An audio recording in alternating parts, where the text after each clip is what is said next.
Friends, welcome to be well begun. मैं प्रतीक शर्मा। तो भैया मैंने देख लिया वीडियो के अंदर ऑडियो रिकॉर्ड हो चुकी है।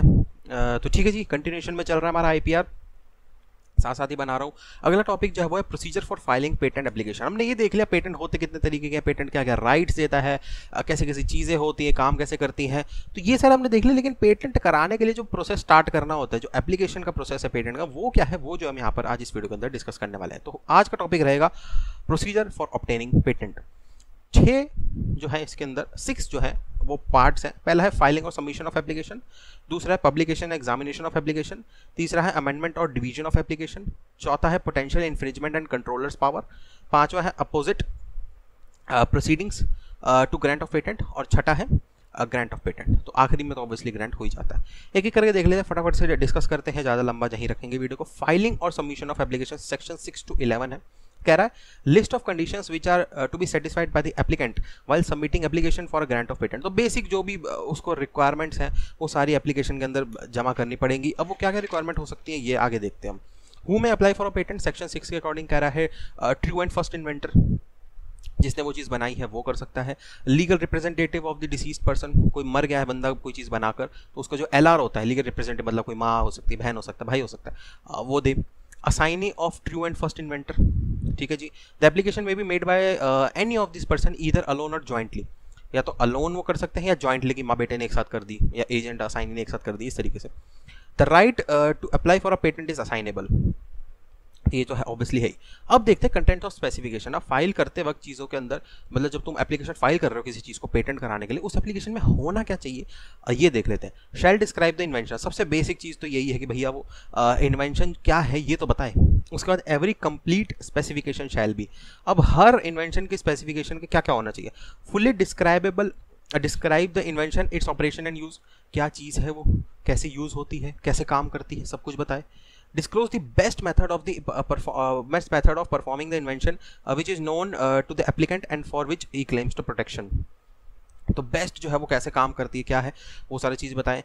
B accompanied by an abstract to provide technical information of the invention, क्या है इसकी टेक्निकल इन्फॉर्मेशन है। ऐसे कई सारे पॉइंट्स आपके लिखे होंगे जिसको भी आप बुक को रेफर कर रहे हैं। तो इसमें मैंने 2-3 जो है पॉइंट यहाँ पर लिख दिए थे। और वायरस फाउंड, कोई नहीं, वो काली लिनक्स को ये वायरस कर देता है। चलो दूसरा पॉइंट जो है वो है publication and examination of application.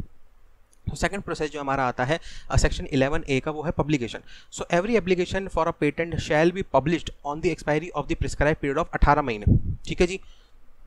और according to rule 24 of the patent rule, except in which secrecy discretion is imposed under section 35 has been abandoned हो चुका है सेक्शन 9 के 1 में, या फिर it has been withdrawn 3 months prior to the prescribed as aforesaid। जो 18 महीने का उससे 3 महीने पहले तुमने उसे एप्लीकेशन को विड्रॉ कर लिया, अपनी पेटेंट एप्लीकेशन को, तो नहीं होगा ये।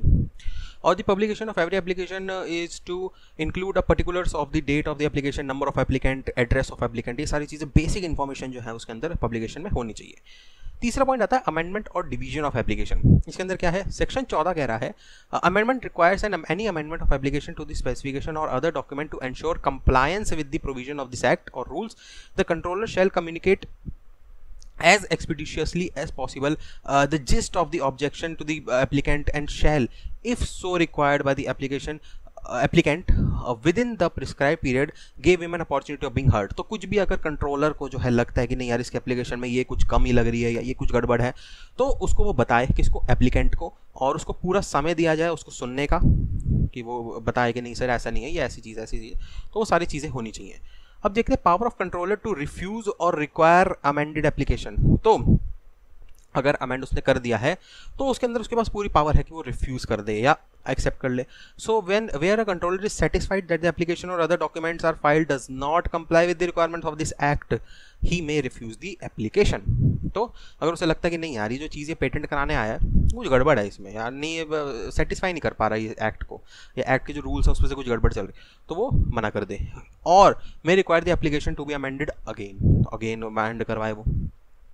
चौथा पॉइंट आता है anticipation power of controller. Section 18 कह रहा है in cases following under section 13 he may refuse to entertain the application unless the applicant shows to the satisfaction of the controller that the priority date of the claim of his specification is not later than the date of which relevant document was published or amend his complete specification to the controller satisfaction.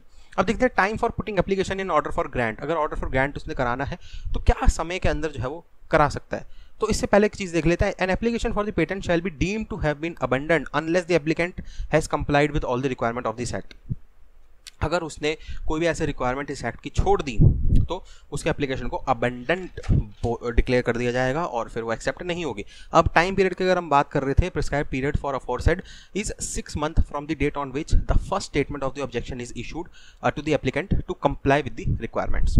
ठीक है जी, तो 6 महीने का समय दिया जाएगा कि जो भी तेरे को भैया रिक्वायरमेंट्स हैं इसको कंप्लाई कर जा, वरना तेरी इस एप्लीकेशन को जो है हम रद्द कर देंगे।